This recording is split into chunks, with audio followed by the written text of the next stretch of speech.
Hello everyone, this is CJNovo992 and today we're back with another brand new video. Today's video is unfortunately time now to put that European victory and European achievement to one side because it's time to reset and refocus as it's back to what matters most.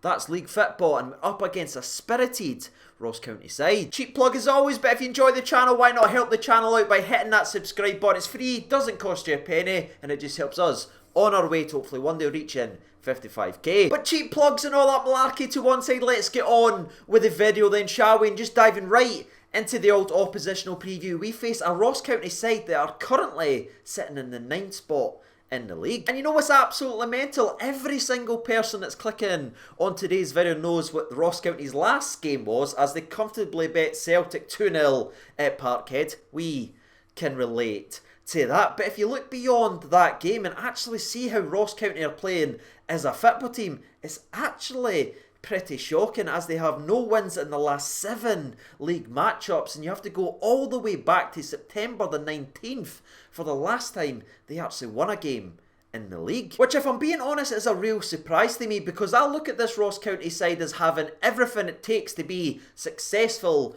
in the Scottish game. They've got the big physical side of the game, but they're a big honest team that can defend very well, and they do have a couple of players that can hurt you on the other end of the park, but it's not really working at all this season, and their biggest problem by far has to be their inability to put the ball in the back of the net because they've only scored 10 goals all season long coming into this game versus us, the Mora. That's the second lowest in the league. The only team to score less goals than Ross County in the top flight of Scottish football was St Mirren, and that's because they played a couple of games less.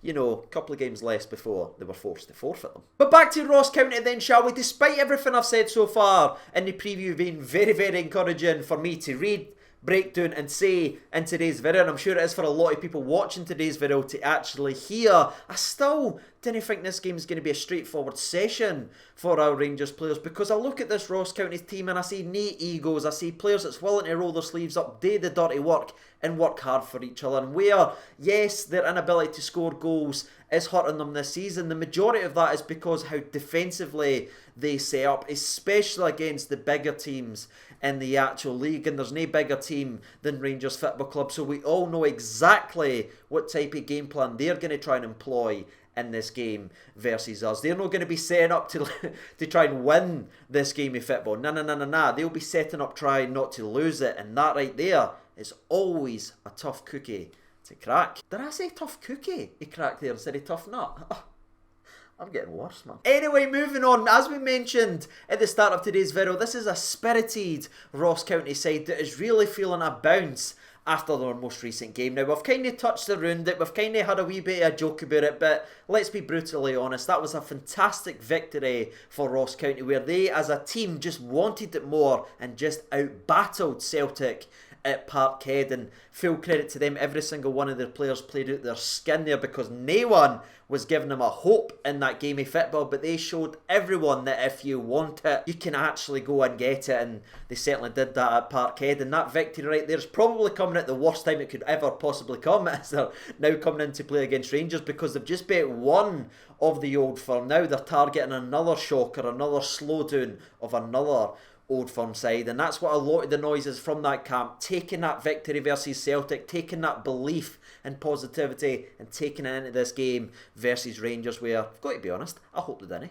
But the fact remains that is how they're feeling going in to this game of football, but they will be without one player who was simply outstanding in the game, and it was actually our young player, Mr. Stephen Kelly, who we've spoken about on this channel now for a couple of years. He's a Rangers youth player that was loaned out to get more experience, and he's in the top flight playing for Ross County, and he was absolutely outstanding versus Celtic. Honestly, bossed the middle of the park. Now, you probably know exactly where I'm going to go with this, but as he is on loan from Rangers, that means he is ineligible to play against us, and that right there is massive because in that game where they had so much success versus Celtic, Kelly was an important piece to getting the ball from in and around their box, hitting a long, beautiful ball to Stewart that only he can go and get, and it can drag his team up the park. Without Kelly's ability to pick a pass and get them up the park and get the ball to Big Stewart, it's going to be very interesting to see how they get out versus Rangers, and how much service the big Stuart gets, who is always a handful. We've spoken about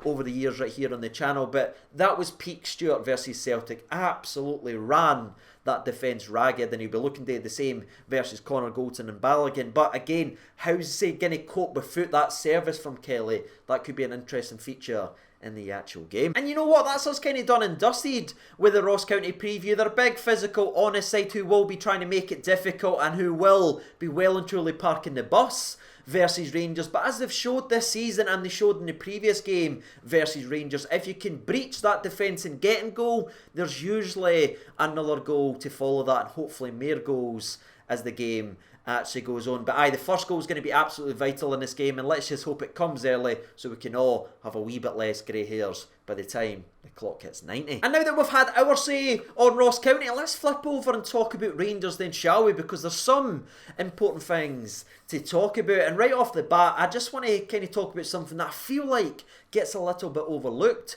about this Rangers team, because everything we talked about with Ross County, they've been a big honest side with no egos, that stick together, work together and chase every blade of grass for the entire frickin' minute. Something that they have, well, we have that as well, and I do think that gets lost on a lot of us because we have such good technical players and we can build up from the back and score wonder goals. So that side of the game I think gets very overlooked. But if you look at this Rangers team, we have that on a weekly basis, and that is something we haven't had now for a very long time. Like, no disrespect, but I feel like we've always had better players than Ross County, but have we always had players that's willing to roll the sleeves up for the entire 90 minutes and outrun them? For me, no always, but that's a staple in this Rangers team now, and I think that is a major reason and why we are being so successful this year is everyone buys in and everyone leaves it out there on the park. Now, before we get even deeper in today's video and get to some important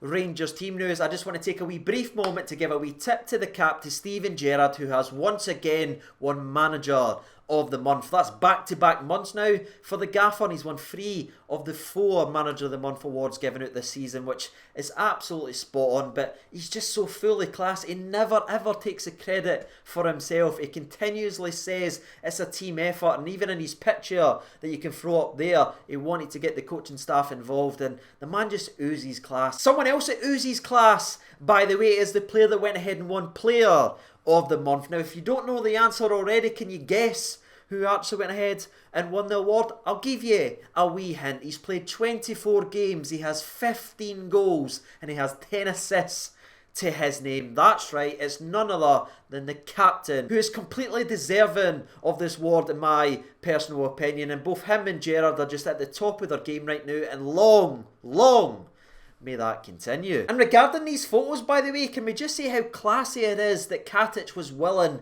to take the photos of the gaffer with Tavernier and the gaffer with the coaching staff? Unreal. That's the team spirit we love here at our football club. Fingers crossed the same time next month I'm sitting here with a similar smile on my face speaking about the same 2 people winning those awards. But now let's finish up with some important team news then, shall we? Because I was a wee bit nervous given the way the game went on Thursday, the effort, the work rate that we had to put in. I thought a couple of people may be ruled out, but thankfully everyone is available for selection, which is a massive. Now again, there is going to be a couple of changes in the squad. You're expecting Jermaine Defoe to come back into the lineup because that's kind of been what's happening, but to have everyone go through that battle and come through it on the other side good is a massive plus. But unfortunately it isn't all good news, as Ryan Jack has been officially ruled out, as his injury isn't unfortunately progressing as quickly as first hoped, and we all hoped he would be available for this game, but he's officially ruled out by the gaffer. But fingers crossed we see him back next week doing what he does best. Hollander is also ruled out of the game because he's self-isolating. Jordan Jones, George Edmondson is of course suspended, and your man Big Katic is also ruled out of the game. But that's it, ladies and gentlemen. Every single other player is up for and challenging for those 11 spots in the lineup. And with that being said, that is the oppositional preview, that is the Rangers preview, and that is the Rangers team news. Now, all that's left for me and thee is to try and take all of that information and predict the game absolutely spot on. So dive into the comment section below and I'll be talking to you very, very shortly. And while you guys are getting involved down there in the comment section below, I will give you mine very, very briefly. I'm expecting a hard-fought, tough game of football where we will see a Ross County side playing with that spirit we know that they have, but I just feel like we're playing at such a level right now and our mentality is spot on that we won't get frustrated and disappointed if we don't score early. But I do think the game is going to finish Rangers 2, Ross County 0, with my goals, of course, coming from your man Jermaine Defoe. If he starts, he scores. He's had 29 starts in a Rangers shirt. He's got 28 goals, so I think that's a safe bet to actually go with. And my other goal scorer is, I'm going to go for it, another Tavernier goal. Why not? And now that me and thee have had their say in terms of the old prediction ons, that's us, done and dusted with today's video. All that's left is from me to thank you for taking the time out of your day to spend with me and talk about Rangers things. If you got involved in the comments, I'll see you there very, very shortly. But as always, take care of yourselves. I'll see you in the next video. All the best and bye-bye.